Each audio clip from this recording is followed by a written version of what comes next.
Hello all, and welcome to Alyx's World, a safe space for wrestling fans like you.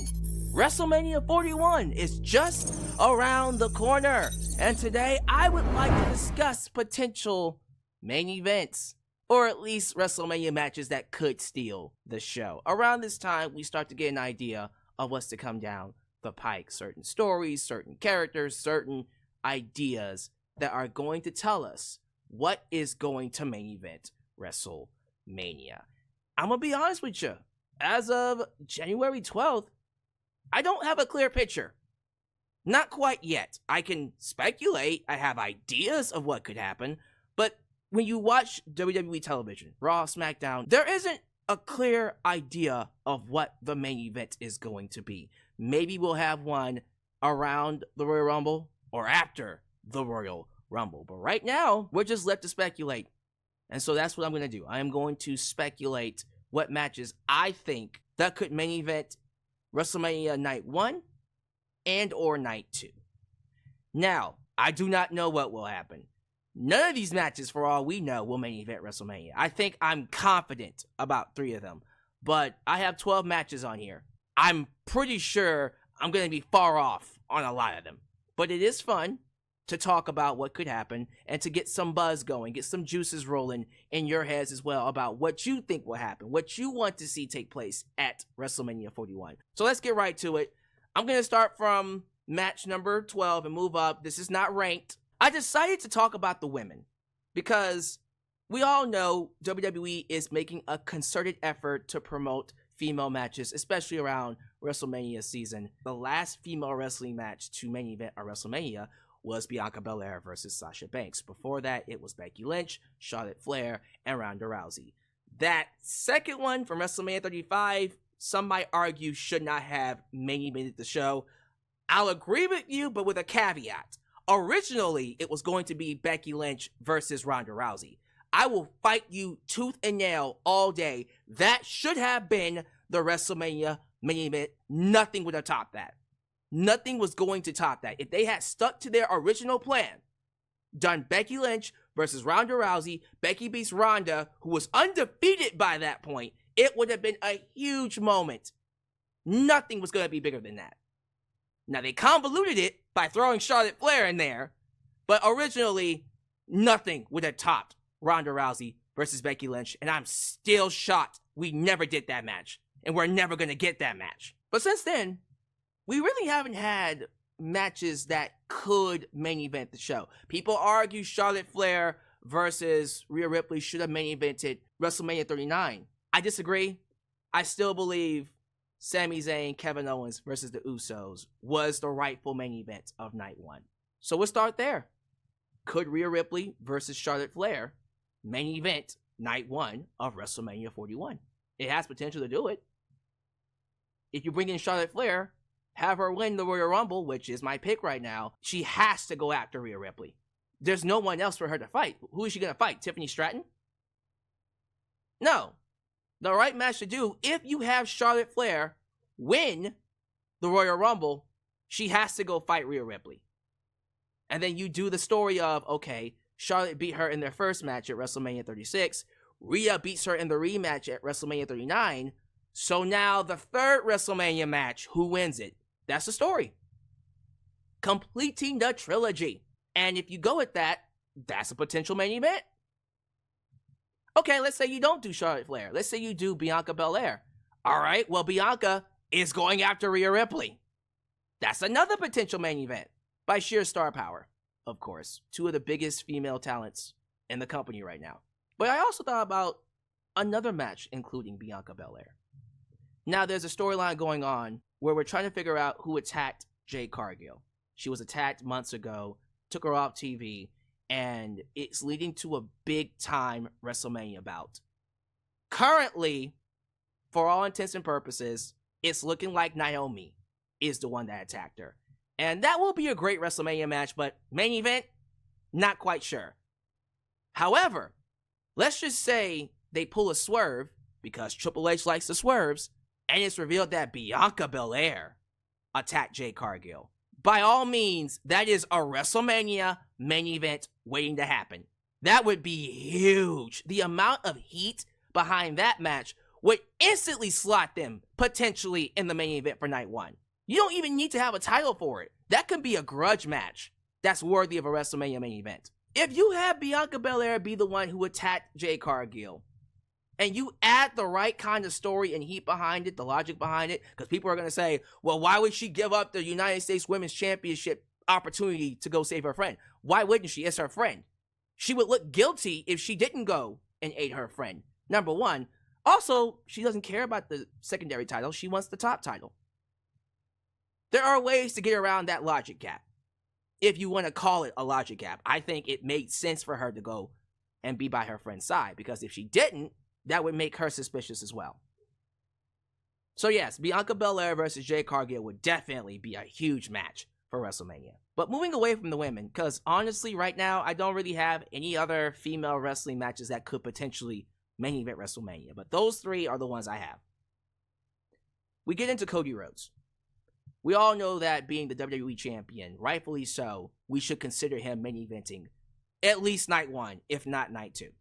And so when I think about Cody Rhodes, here are the matches that come to mind. The most obvious one is the one that's been built up for a year, The Rock versus Cody Rhodes. That would definitely main event night two, if you wanted to do that match.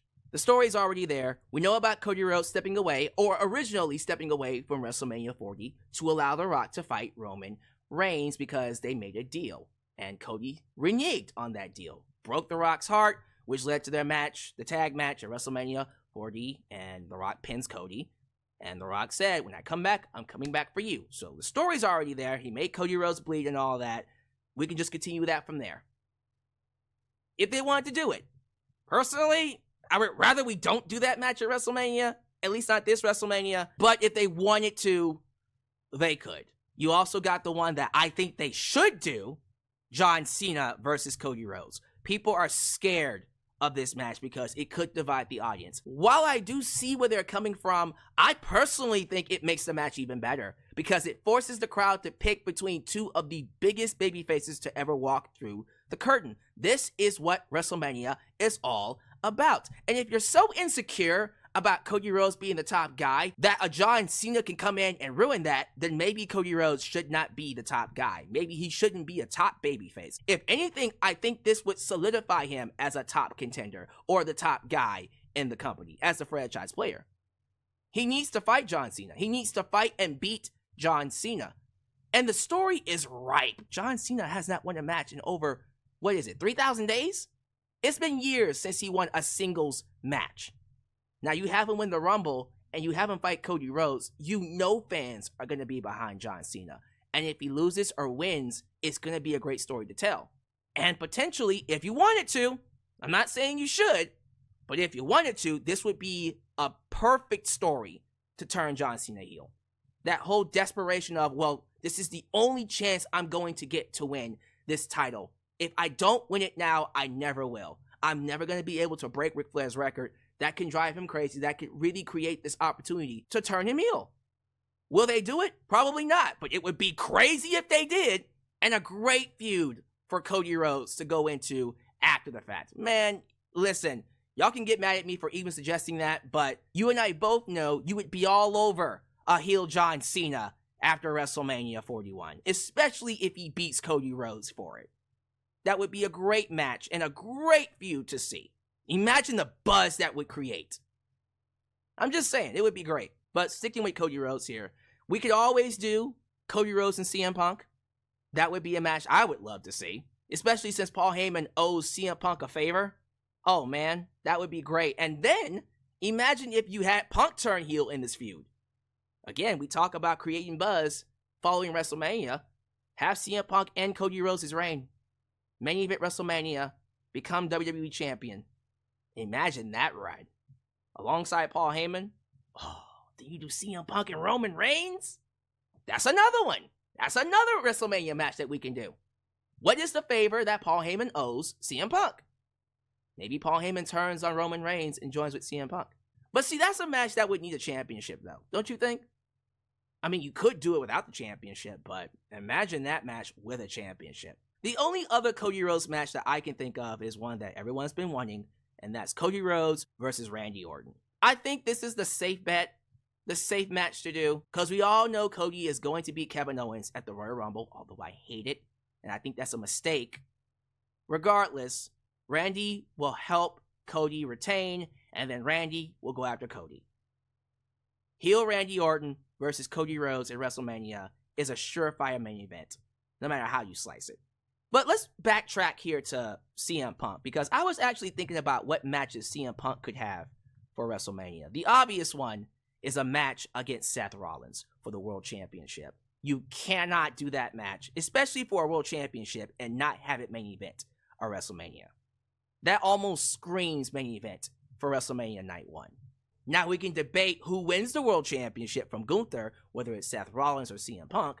I would go with Seth Rollins. I think Seth Rollins beating Gunther would be massive, and then have him go on to fight CM Punk, defend the belt against CM Punk at WrestleMania. And you already have this story that they're building up right now with Punk leaving WWE and Seth Rollins feeling betrayed and saying that he's a cancer to the business. Lots of heat behind that. Just carry that out to WrestleMania. Put the world title on the line. Doesn't even need the world title. You can just have them fight each other. It could just be a feud, a blood feud. But definitely a match that I personally would love to see in the main event of WrestleMania Night 1. Another match you can do with Seth Rollins, and this one I think has been floating around. Although people don't see it happening, I would love to see it happen. Eventually, we got to do Roman Reigns versus Seth Rollins. And when they do that match, it has to be at WrestleMania. That just screams Joker versus Batman, Superman versus Lex Luthor, hero versus arch nemesis. It just screams the perfect match for WrestleMania. And again, a match that doesn't need a championship. The history from the Shield to what happened at WrestleMania 40. Rollins being the reason why Roman Reigns lost the championship. For real, because Roman's hatred for Rollins was so good, it distracted him and allowed Cody Rhodes to end the reign. You had to blow off this feud in a one-on-one match. You got to. Speaking of Roman Reigns, though, since we are involved with the Bloodline storyline, more than likely, who he fights at WrestleMania 41 will be someone related to the Bloodline. And there are two names that come to mind. The first one is Jacob Fatu. Imagine a Jacob Fatu feud with Roman Reigns. That screams main event. And it's over the Ulafala too? Oh man, that would be nuts. Since Solo Sikoa failed to beat Roman, Jacob Fatu could step up in his place and try to take the Ulafala with guidance from The Rock. Again, I do think The Rock is going to be involved at WrestleMania 41. But if he doesn't wrestle, I can see him being the mastermind behind Jacob Fatu taking that Ulafala from Roman Reigns. That would be an excellent match to do if they wanted to go in that direction. However, I think we all know what match should main event WrestleMania 41. It's a match we've all been calling, we've all been waiting for what feels like, over a decade? Since Roman Reigns came to the main roster, this is the one match we have been wanting to see. And that's Rock versus Roman Reigns. A match that was supposed to happen last year, but got scrapped because fans backlashed over Cody Rhodes not getting his moment, not finishing the story. Well, the story is finished now. There is no reason why we should not do Rock versus Roman. And I see people saying, well, I don't see The Rock wrestling. Then why is he back? Why is he here? Why is he constantly putting his face in front of Roman and Cody? He's been doing it since Bad Blood. You all know if he does have a match, it will be against one of two, Cody or Roman. And I believe at this point in time, because he's coming back calling himself High Chief, he is a huge part of this Bloodline storyline. It can't work without him involved. And what is the point of it if we don't do Rock and Roman? The whole point of this storyline, The Rock himself said, is to get to a match between him and Roman Reigns. And what perfect place to blow it off than Las Vegas. I'm sorry, I know some of you don't like The Rock. I know some of you are so sick and tired of us bringing it up. Well, if you're sick and tired of us bringing it up, then do the goddamn match so we can move on from it. There isn't a bigger WrestleMania match than Rock and Roman Reigns. Period. End of story. You're not going to find a bigger match today in any other company. So if you can do it, and Rock is ready to do it, and the storyline is ripe, and people are excited about it, this is the time to do it. And I am going to stick to my guns. I'm going to trust this gut feeling. I do believe this is the year we do Rock and Roman Reigns. And I believe it will be the big blow-off, the conclusion to the storyline that's been going since 2020, when Roman Reigns came back during the pandemic and became the tribal chief. This would be the ultimate conclusion. Now, they could always go into Jacob Fatu afterwards to really put a bow on it. But for the most part, after Roman fights Rock, that's it. That's the end of the storyline. That is the end of the Bloodline story arc. Where they go from there will be interesting. But we will cross that bridge when we get to it. Rock versus Roman Reigns is the match that they should do for WrestleMania 41. Will they? We'll have to find out. But there you go. That is my list of matches that I would love to see happen at WrestleMania 41. Potential main event matches, or at least potential show stealers. What matches do you want to see? What matches whet your appetite when it comes to WrestleMania this year? Comment down below and let me know how you feel about it. And let me know what you want to see, and also about the matches I gave to you in this video. Thank you guys so much for watching. Do all the YouTube things. Like the video, subscribe, and click that bell to catch all my content when it comes out. Follow me on social media, Facebook, Twitter, Instagram, TikTok, and donate using PayPal, Patreon, Cashapp, and Venmo. I love you all. And I'll catch you guys next time right here in Alyx's world. The place I did was and forever will be a safe space for wrestling fans like you. Peace.